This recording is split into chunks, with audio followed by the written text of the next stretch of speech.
저 하늘을 울리는 나 내 주님을 외우리라. 내 사랑과 평화와 감사의 찬송 온 천지에 가득하리.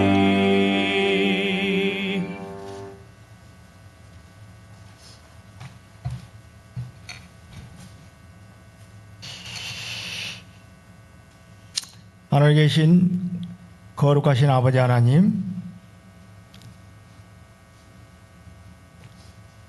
하늘숲교회 모든 성도들 한 주일 동안 각 처소에서 잘 지낼 수 있도록 인도해 주시고, 이 안식일 첫 시간에 저희들의 발걸음을 주님 전으로 인도해 주셨사오니 감사합나이다.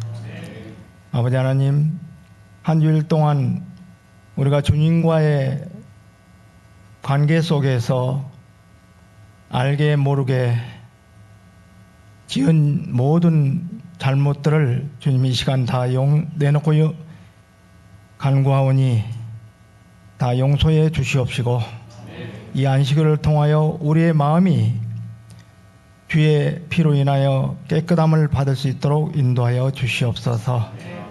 아버지, 이 안식일 첫 시간에 또한 저희들에게 들려줄 말씀을 통하여 이제 은혜 받게 도와주시고, 또한 주의 종의 입술을 통하여 말씀마다 이제 은혜가 되어서 우리가 그 말씀을 받고 주님과의 온전한 관계 속에서 주님을 더욱더 바라보고 사랑할 수 있도록 인도하여 주시옵기를 예수님의 이름으로 간절히 기도합나이다.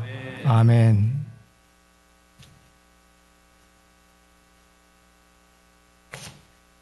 네, 둘째 찬미 170장 찬양하겠습니다. 170장입니다.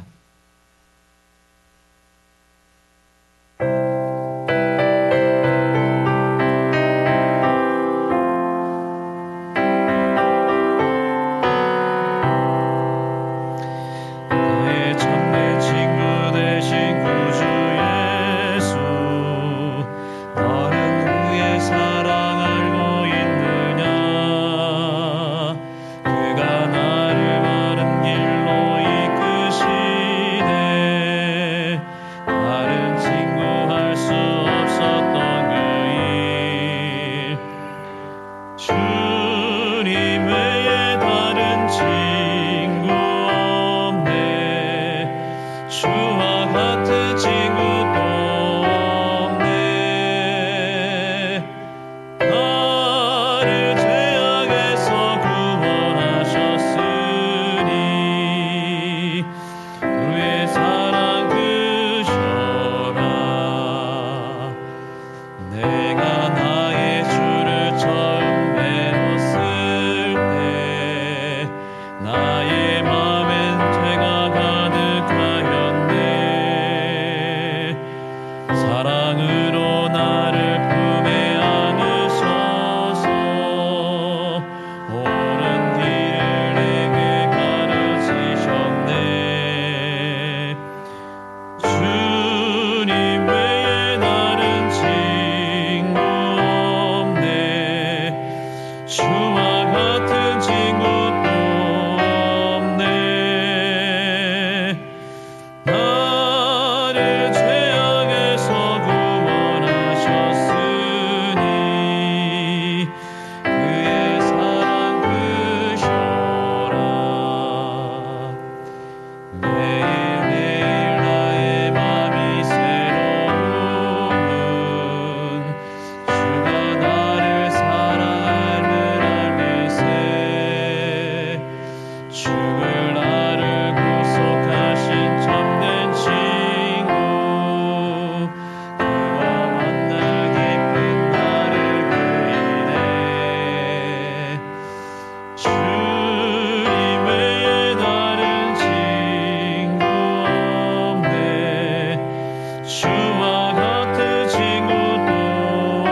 오늘스 금요일 성경 아카데미에 오신 여러분들을 환영합니다. 이제 오늘 이 시간을 통해서 우리가 그동안 배웠던 구속의 경륜을 마지막으로 한번 다루고 오늘 마무리하는 시간을 갖도록 하겠습니다. 우리 재림교회는 항상 끝을 이야기하는 교회죠. 재림을 강조하는 교회이고 또 이 세상 마지막 때에 어떠한 일들이 벌어지는지에 대한 예언의 말씀을 가진 교회입니다. 우리 재림교회는 끝이 분명한 교회입니다. 그런데 여러분, 끝이 분명하려면 무엇이 분명해야 될까요? 시작이 분명해야 됩니다. 시작 속에 끝이 있습니다. 맞습니까? 우리 재림교회가, 안실교회가 끝을 강조하는 이유는 시작에 대한 분명한 확신이 있기 때문에 그런 것입니다. 이 세상이 어떻게 시작되었고 또 이 세상이 창조되기 이전에 죄가 어떻게 시작되었고 루스벨이라고 하는 이 존재가 어떻게 사단으로 변질되었는지에 대한 그 비밀이 특별히 약 200년 전에 엘렌 화이트를 통해서 이 대쟁투의 역사가 그 기별이 제시되었던 것입니다. 그래서 이 사단의 실체를 올바로 아는 것은 굉장히 중요한 일인 것입니다. 적을 알아야 무엇을 할 수 있어요? 지피지기죠. 적을 알고 나를 알아야 이길 수 있는 것입니다. 맞습니까? 그래서 우리가 재림교회에 다니고 있다는 것은 굉장히 큰 특권입니다. 이 구속의 경륜이라고 하는 것은 재림교회에만 주신 독특한 기별입니다. 그래서 시작에 대한 분명한 메시지를 받은 교회이기 때문에 무엇이 확실할까요? 끝에 대한 내용도 명확하게 알고 있습니다. 재림뿐만이 아니라 재림 이후에 있을 일도 알고 있습니까? 예수님께서 삼림 하신다고 그러잖아요.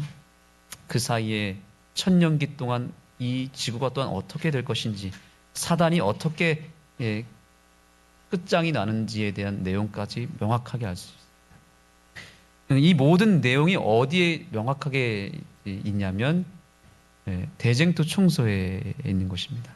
그래서 우리가 이 대쟁투 총서만 잘 읽어도 재림 신앙에 대한 확고한 뼈대가 세워지게 될 것입니다.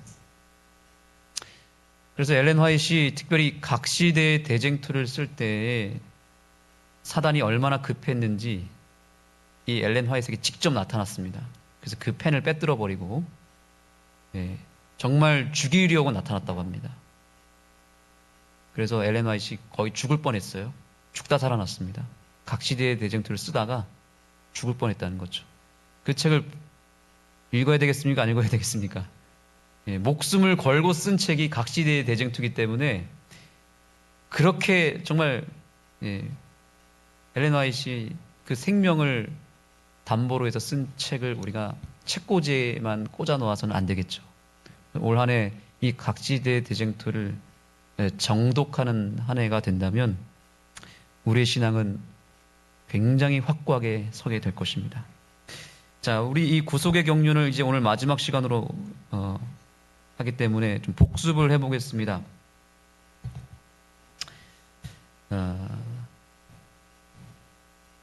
자, 다음 질문에서 가장 먼저 일어난 사건은 무엇입니까? 첫 번째, 지구의 창조. 두 번째, 죄의 시작. 세 번째, 구속의 경륜. 무엇이 가장 먼저 세워졌습니까? 구속의 경륜이 먼저 계획되었습니다. 온 세상이 창조되기 전에 세 분 하나님이 영원 전부터 계셨다 그랬잖아요. 이 세 분 하나님이 피조물들을 창조하기 전에 아직 죄가 나타나기 전에 무엇을 먼저 계획했어요? 구속의 계획을 먼저 세우셨습니다. 이거 안전장치라고 그랬잖아요. 그렇죠? 자, 그런 다음에 구속의 계획을 세운 다음에 두 번째 사건이 뭐죠? 그 다음에 창조를 하신 것입니다. 창조를 통해서 피조물들을 만드시고 거기에 이제 천사들이 있었고 루스벨이라고 하는 존재도 그때 태어난 것이죠.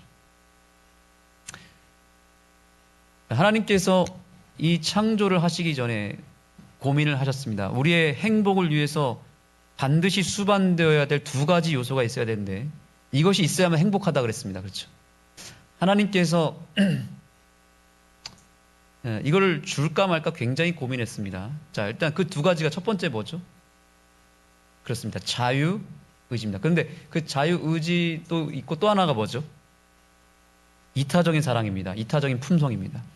그래서 우리는 창조를 받을 때에 이타적인 자아희생적 사랑을 나눌 때에만 비로소 진정한 행복을 누릴 수 있도록 창조를 받았습니다.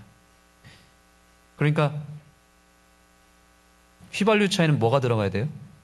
경유를 넣으면 되겠습니까? 안 되겠습니까? 가끔 그렇게 실수하는 분이 있습니다. 여러분들 그런 실수 안 해보셨죠? 경유차에 휘발유를 넣거나 휘발유차에다 경유를 넣게 되면 차가 어떻게 되죠? 망가집니다. 하나님께서는 우리에게 이타적인 사랑이라고 하는 이 연료가 들어갈 때만 행복하고 온전히 이 인생이 굴러갈 수 있도록 만드셨어요. 이게 변하지 않는 시스템입니다. 예. 이 행복의 시스템이에요. 이 원칙은 영원합니다. 여기에 이기적인 사랑이 들어가게 되면, 욕심이 들어가게 되면 망가지게 되는 것이죠. 그게 죄라고 할 수 있죠. 자, 그런데 아무리 이 이타적인 사랑이 좋고 행복하다 할지라도 하나님은 강요해서 주는 것이 아니라 어떻게 하기를 원했어요? 선택하기를 원했습니다. 그래서 하나님이 우리의 행복을 위해서 주신 두 번째 요소가 뭐예요? 자유의지라고 하는 것입니다. 이것은 주면은 행복하지만 안 주게 되면 뭐 하게 되죠? 불행할 수밖에 없습니다. 자유의지를 안 주셨다면 어떻게 됐을까요? 우리는 다 뭐가 되죠? 로봇 같은 존재가 되어버립니다. 인형이 되어버리는 거예요. 버튼을 누르면 사랑합니다. 당신을 좋아합니다. 당신을 존경합니다. 이렇게 하는 로봇처럼 말이죠. 그래서 하나님이 자유의지를 주는 것을 굉장히 고민하셨다고 하죠. 근데 이걸 줄 때 문제가 생깁니다. 그렇죠? 어떤 문제가 생기죠? 이 자유의지라고 하는 것은 하나님을 선택하고 하나님의 율법을 순종하겠다라고 하는 선택권도 있지만 하나님을 거절할 수 있는 거부권도 주시는 거거든요. 율법에 대해서 불순종할 수 있는 자유도 허락하신 것이거든요.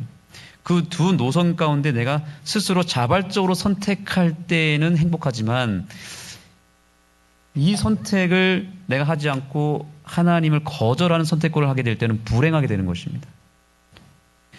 그 불행을 초래하게 될 때 죄가 들어오게 되는 것이고 그러면 엄청난 이 파급 효과가 일어나는 것이죠. 죄가 세상에 들어오는 거예요. 그런데도 불구하고 하나님은 자유의지를 주셨습니까? 주실 수밖에 없었던 것은 이걸 주지 않으면 온전한 행복을 우리가 누릴 수 없기 때문에 자유의지라고 하는 것을 주셨다는 것입니다. 그래서 어느 시점이 되었을 때에 발생할 수밖에 없는 그 죄에 대해서 미리 하나님 뭐 하신 거예요? 그래서 창조 전에 구속의 계획을 세우셨다라고 하는 것입니다. 누가 하셨다고요? 이 계획을? 세 분 삼위 하나님이 구속의 계획을 세우셨고 그 구속의 계획을 이루기 위해서 취하신 이름이 성부와 성자와 성령이라고 하는 것입니다. 이 세 분이 역할을 이렇게 달리 하신 이유는 철저하게 무엇 때문이냐면 우리를 구원하기 위한 하나님의 구속의 계획 속에서 이 세 분 하나님이 역할을 세우신 것입니다. 어느 시점에 이 역할을 받으셨는지는 우리는 알 수 없지만 중요한 것은 성부와 성자와 성령의 이 역할과 이 이름은 무엇 때문에 받으셨다? 우리의 구원을 위해서 세 분 하나님이 그 역할과 그 이름을 받으셨다라는 것입니다. 그렇게 세팅을 한 다음에 창조를 하신 것입니다. 여기까지 정리되셨습니까? 자, 그런데 이제 누가 시작했어요? 죄를 시작했습니까? 제일 최초에 누가 했습니까? 루스벨이라고 하는 존재가 이 죄라고 하는 것을 선택하게 됩니다. 최초의 죄의 창시자가 되어버립니다. 자, 그런데 루스벨이 어떤 생각을 품게 되냐면, 이제 이게 예언의 신에 다 나오는 내용이니까 제가 그냥 풀어서 얘기하는 것입니다. 가만히 보니까 누가 경배를 받고 있어요? 삼위 하나님만 경배를 받고 있는 거예요. 그래서 자꾸 어떤 생각이 드냐면, 나도 저기 세 분 하나님 속에 끼고 싶다는 것입니다. 하나님이 가장 탁월하게 만든 존재가 루스벨이었거든요.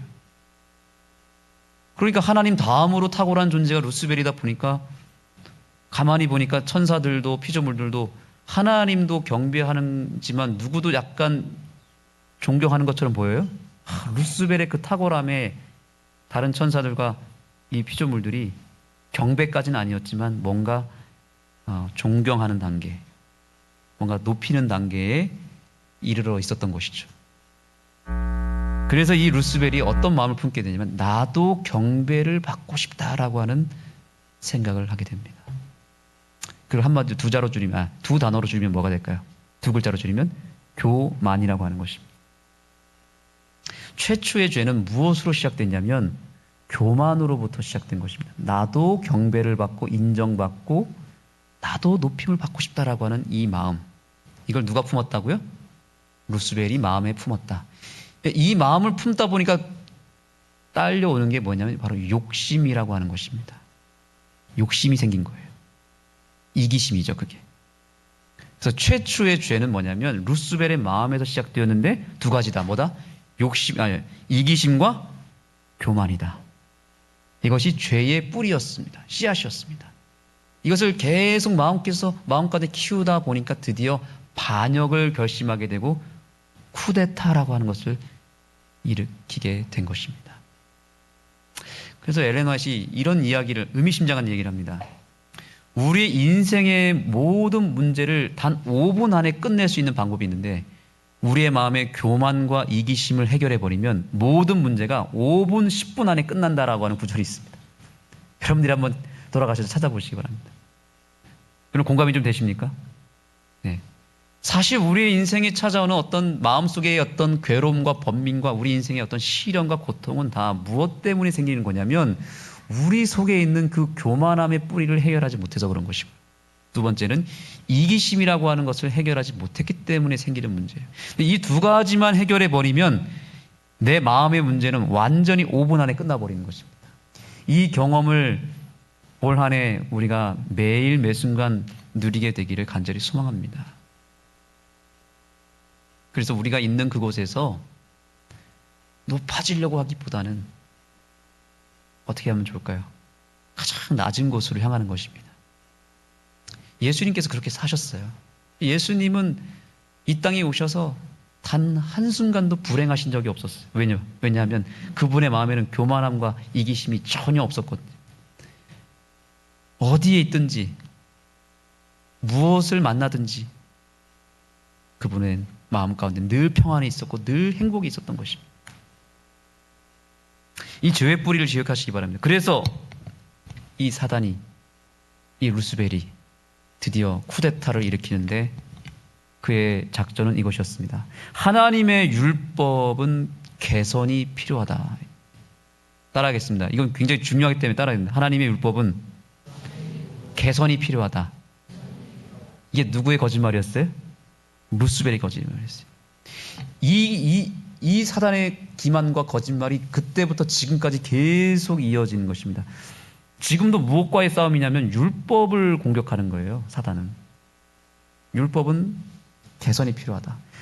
저것은 하나님을 위해서 만들어진 것이다. 이것입니다. 사실 율법을 누구를 위해서 만들었을까요? 우리의 행복을 위해서 만든 거거든요. 분명히 신명기 10장 13절에 보면은 뭐라고 되어 있습니까? 이 계명과 규례는 우리의 행복을 위해서 만드셨다라고 분명히 기록되었습니다. 그 율법의 핵심은 이타적인 사랑이에요. 그런데 사단이 주장한 건 뭐냐면 하나님의 율법은 하나님만 지킬 수 있는 것이고 우리를 통해서 경배받고자 하나님이 만든 장치인데 이게 우리의 행복과는 별로 상관이 없는 거다. 문제가 있다. 이거 우리가 다 못 지킨다. 우리에게 짐을 지어주는 것이다. 이렇게 주장하기 시작한 것입니다.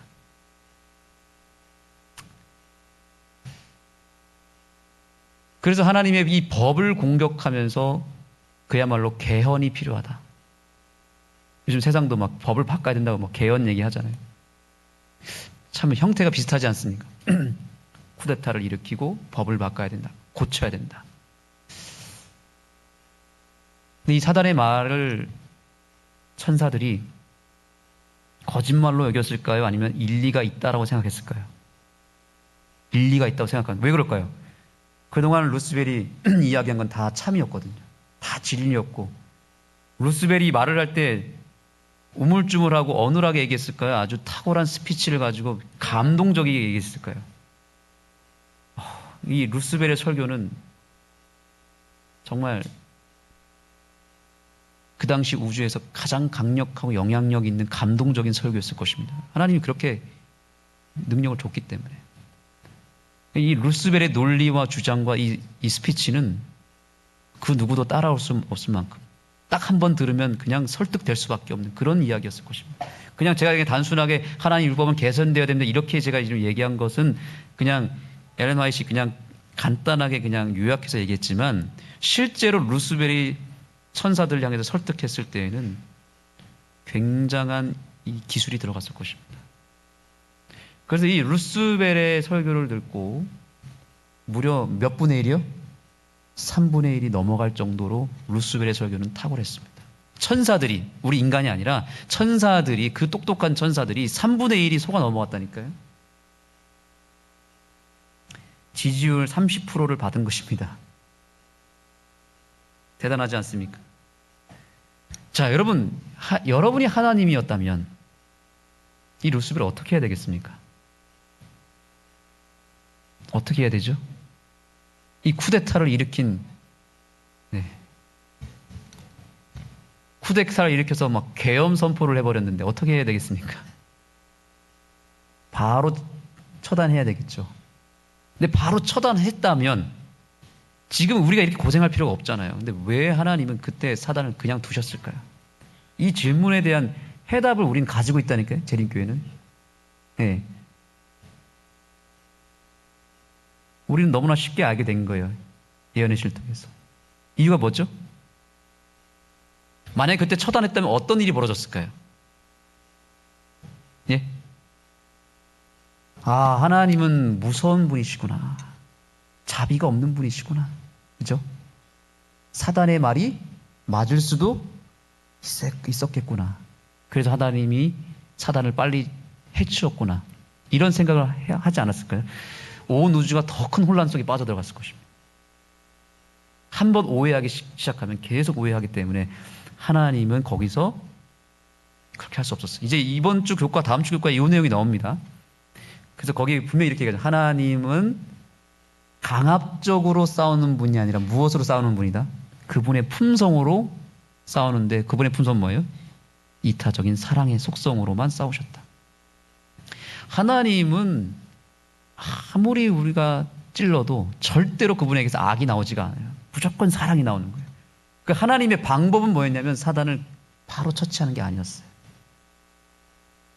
그분의 방법대로 무엇 할 필요가 있었냐면 보여줄 필요가 있었다. 제가 예언의 신 말씀을 좀 읽어드리겠습니다. 잘 보시죠.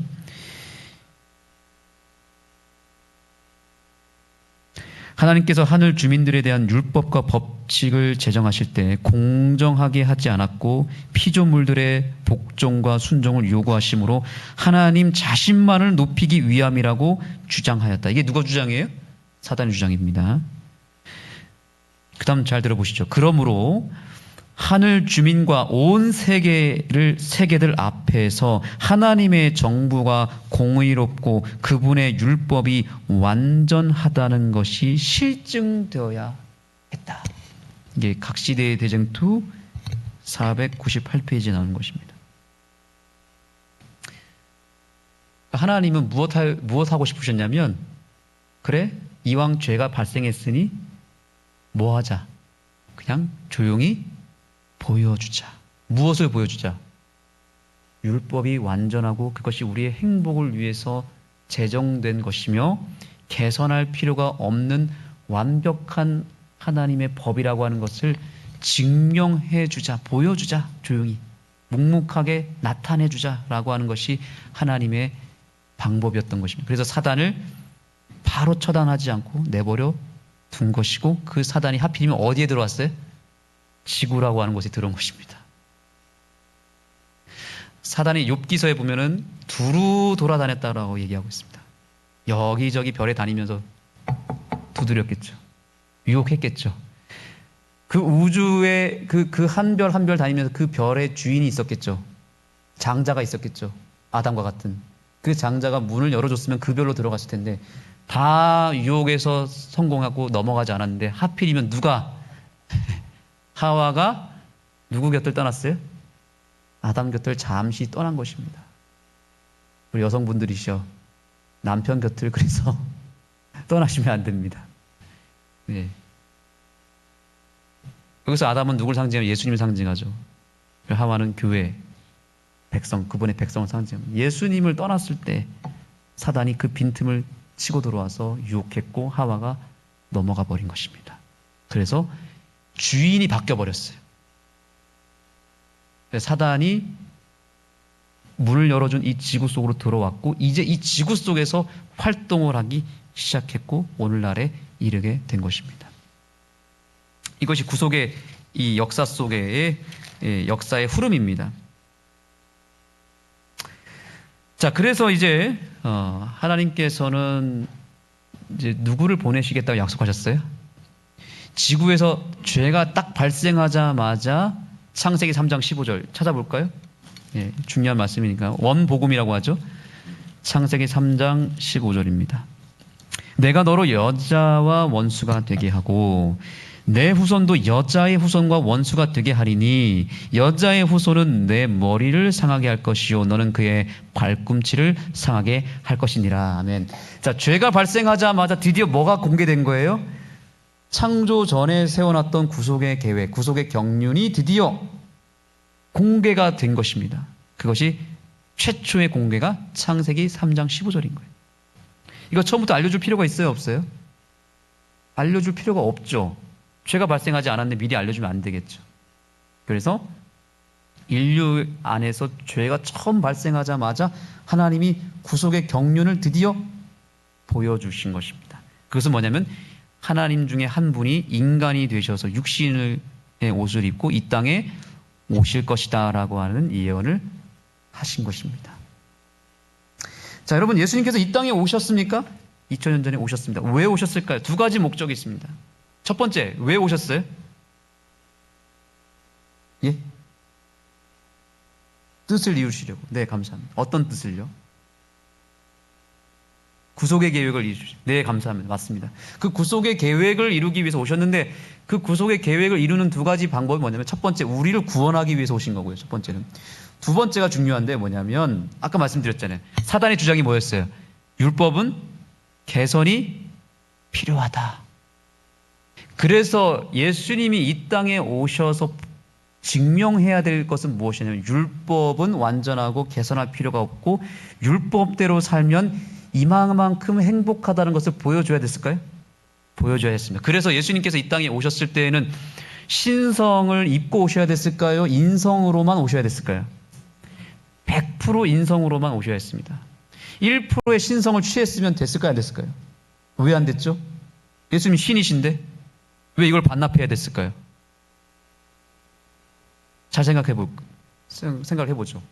만약에 예수님이 이 땅에 오셔가지고 기적을 일으키시고 율법에 순종하시고 뭔가 말씀을 하시고 진리를 말씀하실 때 신성의 능력을 단 1%라도 사용했다면 어떤 일이 벌어졌을까요? 이 사단이가 가만히 있었겠습니까? 아, 저거 보라고. 신성을 사용해야만 지킬 수 있는 율법을 누구한테 지키라고 했다고요? 네, 우리에게 지키라고 했다고 하면서 또 한 번 공격하지 않았을까요? 분명히 그랬을 것입니다. 그래서 예수님은 철저하게 이 땅에 오셔서 100% 인성으로만 사셔야 됐어요. 신성을 완전히 반납하고 오신 거예요. 우리와 똑같은 인간의 모습으로 오셨고 인간의 연약한 몸을 지니고 오신 다음에 100% 인성을 뒤집어 쓴 채로 사셔야만 했습니다. 그 상태로 어떻게 사셔야 됐냐면 율법을 완벽하게 지켜야 됐습니다. 맞습니까? 신성을 절대 쓰면 안 됐어요. 예수님이 단 한 번이라도 죄를 지었으면 어떻게 되는 거예요? 누가 이기는 거예요? 사단이 이기는 거고요. 또한 예수님이 단 1%라도 0.001%라도 신성을 끌어다가 사용했으면 누가 승리하는 거예요? 사단이 말이 맞는 거예요. 그러니까 예수님이 얼마나 큰 시험을 당하시는지 아시겠죠? 예수님이 당한 시험과 우리 당한 시험은 같을까요? 틀릴까요? 완전히 차원이 다른 것입니다. 철저하게 100% 인성을 가지고만 사셔야 됐고 그러면서도 단 한 털의 죄도 범하지 않은 상태로 100% 완전하셔야 됐습니다. 이게 예수님의 통과하신 시험이에요. 이 돌이 떡덩이가 되게 하라.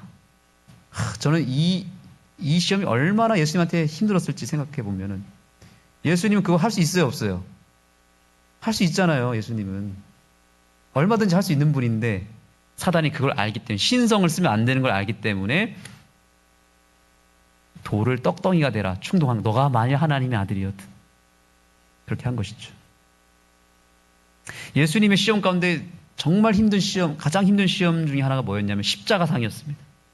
그때 이 밑에서 제사장들과 그 유대인들이 뭐라고 얘기했습니까? 만일 너가 하나님의 아들이거든 무엇하라고요?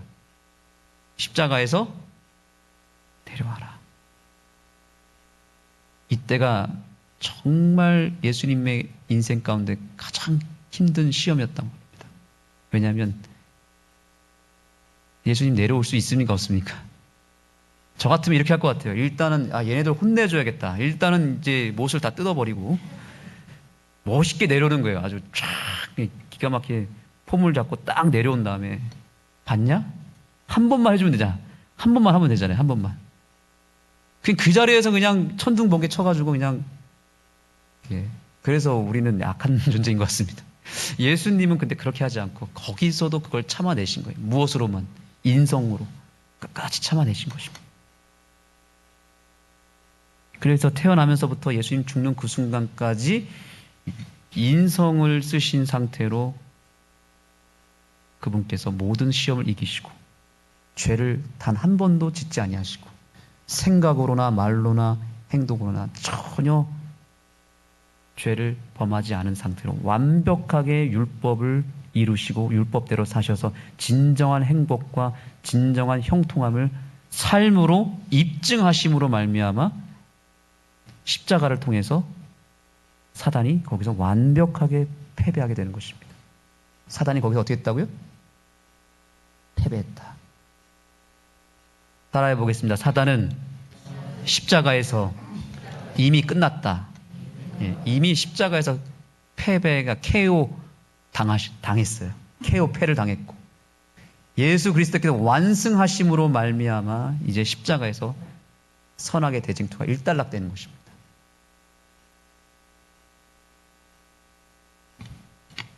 그래서 예수님께서 이 땅에 오신 거예요. 단순히 십자가에서 죽으셔서 우리를 구원하기 위해서만이 아니고 그분의 그 33년 반을 통해서 온 우주 앞에 율법의 영광을 보여준 것입니다. 자, 그런데 여기서 또 하나의 질문을 해야 됩니다. 오늘의 마지막 질문입니다. 그러면 십자가에서 끝이 났으면 사단이 그때 죽어야 되죠. 그때 끝냈다면 우리가 이 정도까지 고생 안 해도 되잖아요. 그렇죠? 그때 사단을 처단해야 되지 않았을까요? 근데 왜 사단은 버젓이 지금도 살아있고 여전히 이 세상에서 정말 최악의 최악을 만들어서 지금 이 세상이 여러분 돌아가는 모습이 어떻습니까?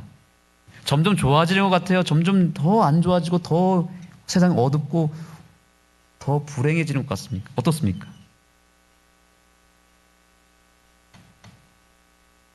대답할 가치가 없을 만큼 최악이죠, 그렇죠? 네. 왜 전 그런 생각을 해봤습니다.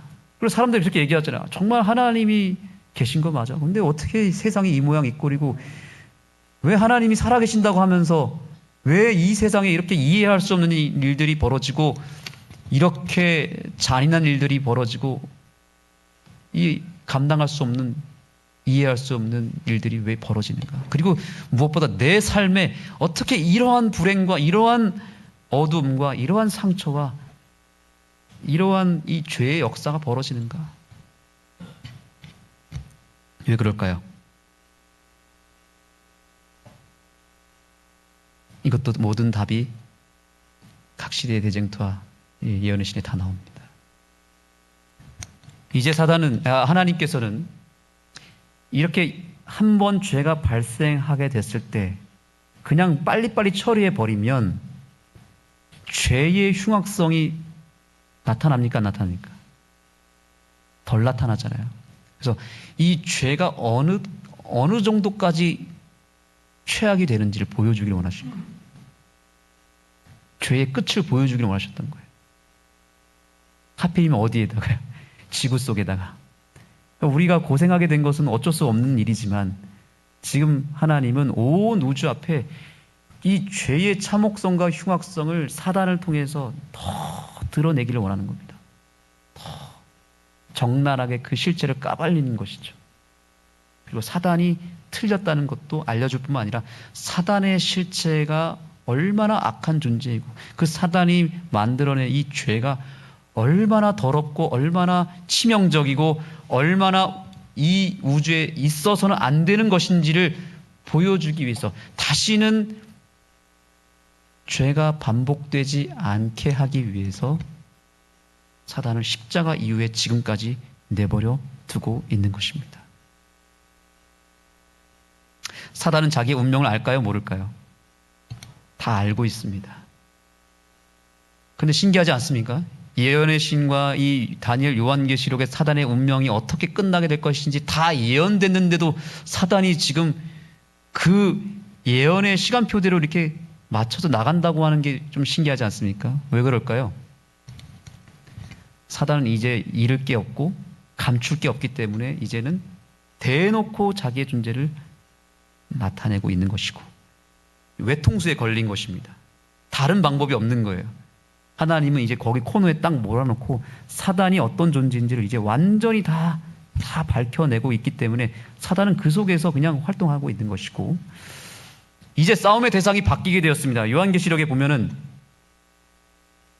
처음에는 미가엘과 싸웠죠. 내어 쫓겼고 이제는 그 싸움의 대상이 바뀌었는데 누구와 싸우게 되는 거예요? 여자의 남은 자손인 바로 마지막 때의 마지막 성도들인 저와 여러분과 싸우기 위하여 사단이 지금 우는 사자와 같이 두루 다니며 삼킬 자를 찾고 있다라고 예언하고 있습니다. 따라해 보겠습니다. 사단의 싸움의 대상은 바로 나다. 사단은 자기의 때를 알고 있고 시간이 얼마 남지 않았다는 것을 알고 있습니다. 우리도 알고 있어야 됩니다. 우리의 때가 얼마 남지 않았다는 것을 기억하시고 이제 우리도 증명해야 됩니다. 사단의 실체와 죄의 그 흉악성이 점점 더 깊어지고 더 적나라하게 드러나는 동시에 그 속에서 그럼에도 불구하고 그 속에서 하나님의 율법을 온전히 지킴으로 말미암아 온 우주 앞에 그 최악의 상황 속에서도 하나님의 율법의 존재와 율법의 영광을 드러내는 백성들이 있다라고 하는 것을 또한 동시에 보여주고 있는 시대를 우리가 살아가고 있다는 것을 기억하게 되기를 간절히 소망합니다. 그래서 우리가 이왕 남은 자손으로 부름받았으니 이제 이 사단과의 싸움에서 온전히 승리하는 주의 백성들이 되기를 간절히 소망합니다. 그런 의미에서 우리 옆 사람에게 축복하며 이렇게 인사하시겠습니다. 꼭 이기시기 바랍니다. 이렇게 인사해 주시기 바랍니다. 네, 우리가 실수하고 넘어질 때가 있고 사단에게 당하고 우리가 때때로 무너지고 죄에 더럽혀질 때는 있겠지만, 그럼에도 불구하고 오늘 우리에게 하루를 주셨고 살 수 있는 힘을 주신 하나님께 감사해야 되지 않겠습니까? 우리에게 다시 기회를 주셨고 우리는 다시 싸워서 이길 수 있는 남아있는 시간이 있음을 기억하며 남아있는 삶을 통해서 이제는 내가 승리하리라 이렇게 결심하시고 반드시 이기셔서 온 우주 앞에 저와 여러분의 각자의 삶이 정말 하나님의 율법이 온전하고 그것이 하나님의 말씀이 참이었다는 것을 증명하는 저와 여러분이 되기를 간절히 소망하며 구속의 경륜 모든 시간을 마치도록 하겠습니다. 기도하시겠습니다. 하나님, 우리에게 시작을 알려주셔서 감사합니다. 우리가 시작을 분명히 알았습니다. 그리고 우리는 이 세상이 어떻게 끝날지도 알고 있습니다. 하나님, 이제 우리가 깨어 있기만 하면 되겠습니다. 잠든 우리의 영혼을 깨워주시고 이제는 승리하는 교회, 승리하는 가정, 승리하는 백성으로 살아가게 하여 주시옵소서. 하나님, 이 구속의 경륜을 온전히 깨달은 주의 백성들이 이제는 절대로 불안해하며 살지 않게 하시고 주님의 그 승리의 깃발 아래 모일 수 있게 하여 주시옵소서. 무엇을 위해서 싸우든지 하나님의 품성대로 싸우게 해주시고 하나님의 그 사랑의 무기를 사용하여 이길 수 있는 백성들이 되게 하여 주셔서 우리의 마음속에 있는 교만함과 이기심을 제하여 버림으로 말미암아 우리의 인생의 문제가 단번에 해결되어지는 이 안식일이 되게 하여 주옵소서. 예수님의 이름으로 간절히 기도드립니다. 아멘.